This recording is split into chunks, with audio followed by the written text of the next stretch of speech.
வணக்கம், welcome to அம்மா சமையல். நம்ம இன்றைக்கி வெஜிடபிள் பாஸ்தா எப்படி பண்ணுறதுன்னு பார்க்கலாம். ரொம்ப சிம்பிளாகவும் நல்ல க்ரீமியாக டேஸ்டியாகவும் இருக்கும். பாஸ்தா பண்ணுறதுக்கு ஒரு பேனில் 1 டேபிள் ஸ்பூன் வெண்ணெய் சேர்த்துக்கோங்க. வெண்ணெய் லைட்டாக உருகினதுக்கப்புறமா அதோட 2 டேபிள் ஸ்பூன் அளவுக்கு வெங்காயம் சேர்த்துக்கலாம். வெண்ணெயோட வெங்காயம் வதங்கும் போது ரொம்ப நல்ல வாசனையாகவும் நல்ல டேஸ்ட்டாகவும் இருக்கும். உங்களுக்கு வெண்ணெய் வேண்டான்னா அதுக்கு பதிலாக எண்ணெய் சேர்த்துக்கோங்க. அடுத்து 1 டீஸ்பூன் இஞ்சி பூண்டு விழுது சேர்த்துக்கலாம். இஞ்சி பூண்டு விழுதோட பச்சை வாசனை போகிற அளவுக்கு நல்லா வதக்கிக்கலாம்.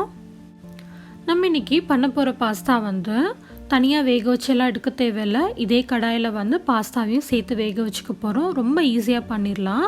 அரை மணி நேரத்துலேயே நமக்கு பாஸ்தா ரெடி ஆகிடும். இப்போ இஞ்சி பூண்டு விழுது நல்லா வதங்கினதுக்கப்புறமா அதோட அரை கப் தக்காளி விழுது சேர்த்துக்கலாம். 2 மீடியம் சைஸ் தக்காளியை தண்ணி எதுவுமே சேர்க்காமல் அரைச்சி எடுத்திருக்கேன். அதையும் சேர்த்து நல்லா வதக்கிக்கலாம். உங்களுக்கு வேணும்னா நீங்கள் தக்காளியை நல்லா பொடியாக கட் பண்ணி கூட சேர்த்துக்கலாம். இப்போ தக்காளியோட பச்சை வாசனை போகிற அளவுக்கு நல்லா வதக்கிக்கலாம்.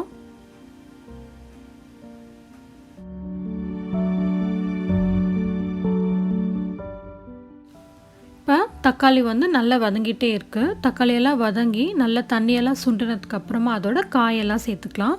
1/4 கப் பொடியாக நறுக்குனா கேரட் சேர்த்துருக்கேன். 1/4 கப் பொடியாக நறுக்குனா குடைமிளகாய்.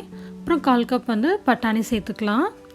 1/4 கப் சோளம் சேர்த்துக்கலாம். உங்களுக்கு இதோட வேணும்னா காலிஃப்ளவர் சேர்த்துக்கலாம், ப்ராக்லி சேர்த்துக்கலாம். உங்கள் விருப்பப்பட்ட காயெல்லாம் நீங்கள் சேர்த்துக்கலாம். ரொம்ப நல்லாயிருக்கும். இப்போ காய் லைட்டாக வதங்கட்டும்.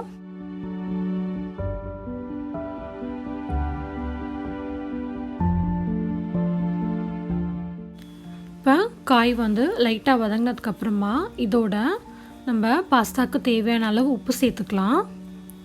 அப்புறம் நம்ம காரத்துக்கு ஏற்ப மிளகாய்த்தூள் சேர்த்துக்கோங்க. நான் 1 டீஸ்பூன் மிளகாய்த்தூள் சேர்க்குறேன். கரம் மசாலா தூள் ஒரு அரை டீஸ்பூன் சேர்த்துக்கோங்க. இது எல்லாத்தையும் நல்லா வதக்கிக்கலாம்.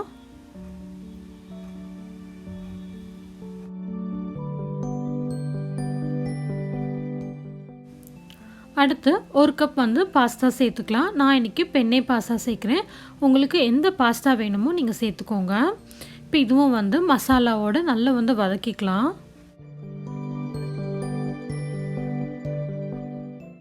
அடுத்து இதோட நான் இன்றைக்கி ட்ரைடு பேசில் லீவ் சேர்க்குறேன். அதாவது திருநீற்று பச்சிலை உங்கள்கிட்ட ஃப்ரெஷ்ஷாக இருந்தால் கூட சேர்த்துக்கோங்க. இல்லாட்டி இட்டாலியன் சீசனிங் ஏதாவது இருந்தால் சேர்த்துக்கோங்க. அடுத்து இதோட 2 கப் பால் சேர்த்துக்கலாம். பாஸ்தா பால் சேர்த்து வேக வைக்கும் போது ரொம்ப நல்ல க்ரீமியாகவும் டேஸ்ட் ரொம்ப நல்லா இருக்கும். குழந்தைங்களாம் ரொம்ப விருப்பமாக சாப்பிடுவாங்க. உங்களுக்கு பால் சேர்க்க பிடிக்காட்டி நீங்கள் அதுக்கு பதிலாக தண்ணியிலே வேக வச்சுக்கோங்க. இப்போ இது எல்லாத்தையும் நல்லா கலந்து விட்டதுக்கப்புறமா லைட்டாக கொதி வரட்டும். கொதி வந்ததுக்கப்புறமா லோ ஃப்ளேமில் வச்சுக்கோங்க. நல்லா லோவில் வச்சதுக்கப்புறமா மூடி போட்டுட்டு 10 நிமிஷத்துக்கு வேக வச்சுக்கலாம். நல்ல லோ ஃப்ளேமில் வச்சா தான் நமக்கு பாஸ்தா நல்லா குக் ஆகும்.